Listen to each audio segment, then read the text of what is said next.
What's up, Declanators? How you going? I'm here with the marvelous Maria today. And we just got out of the cinema from seeing Barbenheimer. That's right, we've got our Barbenheimer t-shirts on. One side pink, one side black for Barbie and Oppenheimer. They couldn't be more different movies, but they've come out on the same day. So we just got out of the cinema and we're going to drive home now and talk about our thoughts on each of them. Alright, let's talk about Oppenheimer first then. So that was the first movie we saw. I have to say, I think it was a really well-made movie for what it was. I can see what they were doing, and I don't particularly agree with everything that they decided to do, but I have to say this. I think it's the most creative film that Christopher Nolan's done. And what I mean by that is he had a lot of creative choices that I was like, oh, that's really different. For example, there was an interesting part in the courtroom scenes where Florence Pugh turns up unexpectedly, her character. And I was like, oh wow, this is a really good way of conveying to the audience how Oppenheimer is feeling at that point, but also how his wife is viewing him as well at that certain point. And my other favorite scene as well, it was in the scene where they actually blow up the bomb, the Trinity bomb, the first test of the atomic bomb. And he made the decision to have no sound. It would have been so easy to just have, massive explosions and feel your seat shaking, but they decided to have it quiet, and you can just hear people breathing and the chairs squeaking along the floor and stuff like that, and it probably lingers on that for a good minute, and you can see the explosion and you're like, oh wow, it almost made it feel breathtaking in a way and majestic, and then the massive explosion hits. It's almost like a jump scare in a way. And I will say this as well, I think the best thing about the movie was all the performances as well. Like Cillian Murphy as Oppenheimer was fantastic, but I actually think that Robert Downey Jr. ran away with the movie. I thought he was fantastic in the movie. And I'm so used to seeing him as Iron Man. It was really nice to see him in a different movie and actually do well, because since he's kind of retired from Iron Man, he's had lots of different roles, but they've all flopped. So it was nice to see, like, oh, he's not a one-trick pony. He can actually do other roles after Iron Man. So that was really nice to see for him. Apart from that, I think we both had quite a few issues, and we've had a few hours between seeing Oppenheimer and Barbie to talk about this. What were some of your negatives? I just think that it didn't focus on the parts that it needed to focus on. Yeah. And for that reason, when the movie ended, we were just kind of a little bit disappointed and thought like, oh, that's it? Yeah. Even though it was a whole 3 hours. But yeah. I think I wanted it to focus more on the science behind how the atomic bomb works and how it was invented, perhaps how Oppenheimer just theorized the whole thing to be, because I think since he was a scientist, then that would be on his mind a lot. But what the movie does show is just kind of, just very vague things, like a bunch of sparkles. Yeah, and also the other thing as well is that all of Christopher Nolan's other movies, they kind of focus a lot more on the science aspects and stuff, but this movie, it really focused on all the courtroom stuff after the World War had ended. And I think we both felt that that wasn't particularly interesting compared to, what was actually happening in World War II. And we kind of talked about other movies that we felt were better than this, that it could have been inspired by a bit more, like Chernobyl from HBO. Yeah, or even something like The Imitation Game as well. That was like a real in-depth look at Alan Turing and how he created the first computer. Also, maybe they could have included more of the human impact that the atomic bomb had, on on society, and even though the movie comes from Oppenheimer's point of view, I think maybe it would have been good to include him perhaps like imagining what it would have been like if like a nuclear war had broken out, or even maybe him imagining people in Hiroshima and Nagasaki and how their blood is on his hands, and that way the movie would have had more of an emotional impact.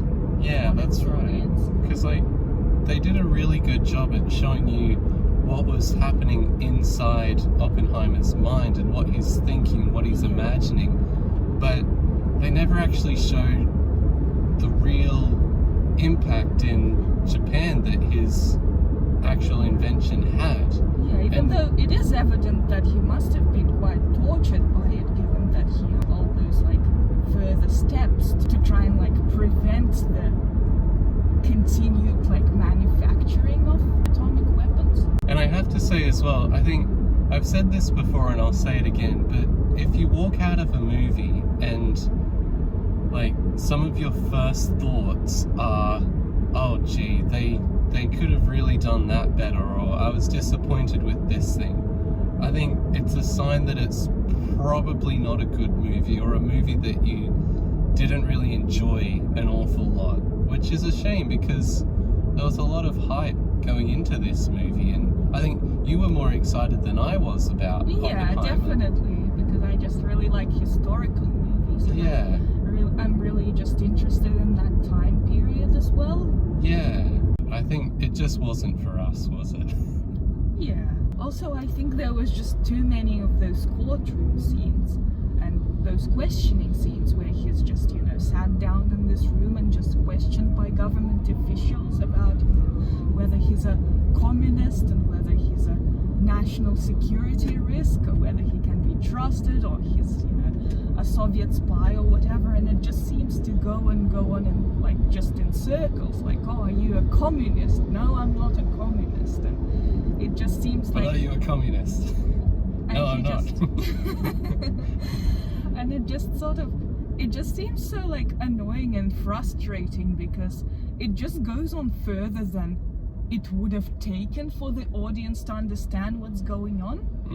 Because I guess like even with someone who's not familiar with McCarthyism, and I think maybe like a few scenes of this would have been enough to, I guess, to make the audience understand what's going on and why there's like just so much tension, but they just kept going on and on with it, and it just became like very annoying and frustrating. And also it's just a really heavy movie, and they condensed so much of this guy's life down into 3 hours, and some scenes are only the two most important lines of dialogue and then cut to the next scene. It moves by really quickly, and they're trying to fit as much in as they can. When you die, they say your life flashes before your eyes, and I think that's kind of what it would be like, just everything just quickly flying by, and yeah, just and all the boring parts of your life, you're like, oh geez, why am I remembering this? Yeah. And look, I'll say this, we may not have particularly liked or agreed with a lot of the decisions that were made, but I think you definitely have to agree that you really felt the emotions that Christopher Nolan wanted you to feel, and you really felt like you were there in the time period and with this guy, and really understood him and what was happening to him, and really connected with this guy Oppenheimer. Well, overall then, what would you give Oppenheimer out of 10? I think I would give it a 7 out of 10. A 7 out of 10.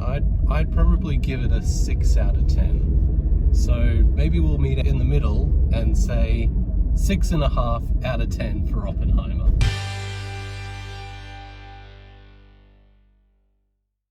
Alright, we've got Oppenheimer out the way. Let's talk about Barbie then. Do you want to start us off? Well, Barbie is a movie that I watched, and afterwards Declan said that I had a grin on my face the whole time, because I was just so engrossed in the movie. Yeah, that's right. I was just enjoying it so much. Yeah, I kept on looking over at you, and you were just smiling the whole time. And so was I, to be honest. It was a really funny movie. It was sharp and witty, but I think it also had something very important to say. And it was so nice to be able to see so many people, you know, wearing pink coming into the movie. Yeah, I think it really united people in a way, and just made a little celebration of femininity and just Barbie as well. Yeah, it's really become a cultural phenomenon in a lot of ways. I just really liked how witty it was and how good the humor was. It's just very satirical on perhaps society and kind of the way that women and men are viewed. Yeah. Stereotypically, and it really goes very funny swipes at the whole thing. Yeah, did you have a favorite character? I don't know, baby. I'd Maybe say you talk about yours. I'd say my favorite character was probably Ryan Gosling. He was very funny, and he kind of overacted a lot of the stuff, but I think that was kind of the idea. I also really liked how creative the movie was as well. And, you know, some of the lines in the movie talk about how Barbie's this imaginative concept and you have to use your imagination when you play with your Barbies. They kind of really made the audience use their imagination as well. Like there's some scenes where all the Ken characters are riding on horses, but there's no actual horses there. They're just like pretending to ride on horses. Or even when Barbie's drinking water out of a cup, but she's not actually drinking any water. It's all like she's just playing pretend. Margot Robbie did an excellent job in the movie as well. The director and Margot Robbie really made Barbie into a much more three-dimensional character, I felt like. And I think that's really how the creator of Barbie, Ruth Handler, basically like the way that the movie portrayed Barbie in this more like deep three-dimensional way is the way that that Ruth actually intended to create it. That Barbie is actually a fully formed person who just has different dreams and aspirations. She's not only concerned with her looks. It felt like the creatives behind the movie really researched it pretty well. Yeah, it felt like, you're right, it felt like they really researched the history of Barbie, and there were so many different versions of Barbie from history, or even just the other dolls like Alan or Minge, I think her name was, who were Barbie dolls from the 60s. They really went back to the root of what Barbie was supposed to portray and help little girls realize, and that's that they can be anything they want and not to be pigeonholed into, you know, you're just Space Barbie or you're just President Barbie. You can be whatever you like. And I wonder if everyone will get a different message out of this movie as well. I really want to see the movie again so I can like... Yeah, me too. Yeah, just...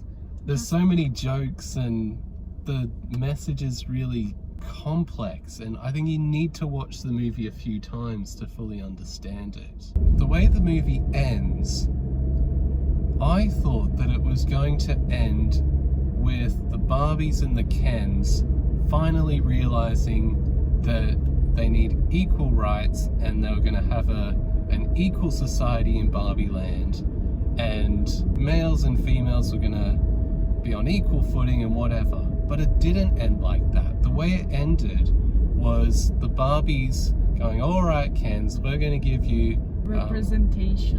We'll give politics. you some representation in politics. And I was like, why did they do that? That doesn't seem fair. But that's the point. That's the point. Because, for example, the suffragettes many years ago that, you know, really advocated for women's rights, that's what happened to them. It wasn't straight away an equal society. The men just gave them a little bit of representation in politics. And I think that's really smart. And people like me that are like, what, that's so stupid. You can now point to them and say, yeah, exactly. That's the point. That's life. It's stupid, so fix it, kind of thing. I really liked the part with just near the end of the movie with Ken, when basically he's been he's been programmed, you know, he was created as a toy that was just supposed to represent Barbie's boyfriend. And then when Barbie actually tells him that, no, I actually don't want you, and I prefer not to date you, that he actually feels like very confused, like what is the meaning of my life then if I can't have Barbie?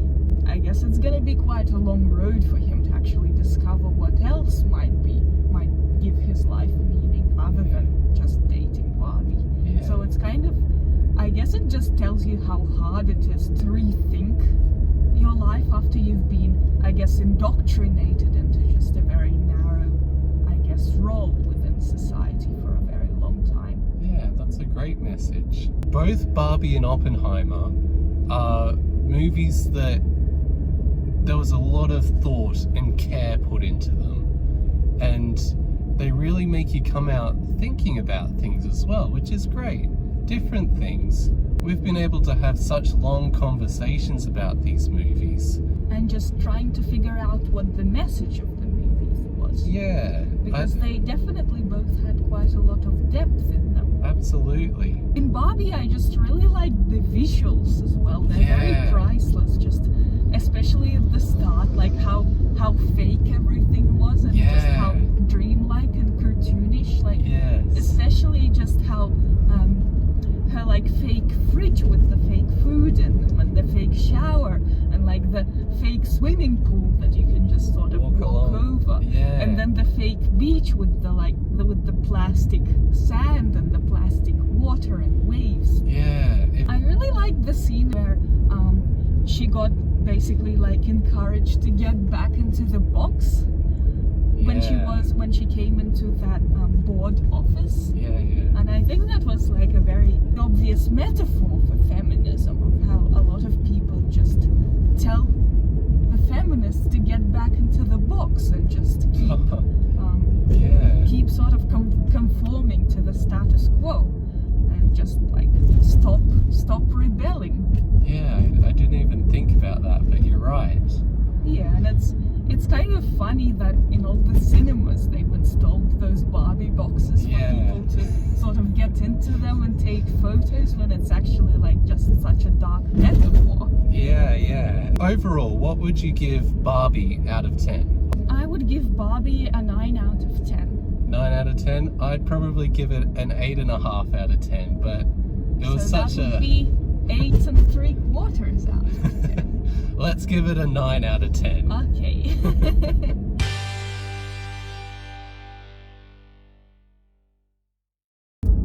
Bye-bye. Thank you for watching. Yes. And subscribe to Declan's channel if you haven't already. Alright, well, and make sure to leave a thumbs up as well if you liked the video and you'd like us to do more reviews, because I think we had a lot of fun doing this and we'd love to do it again.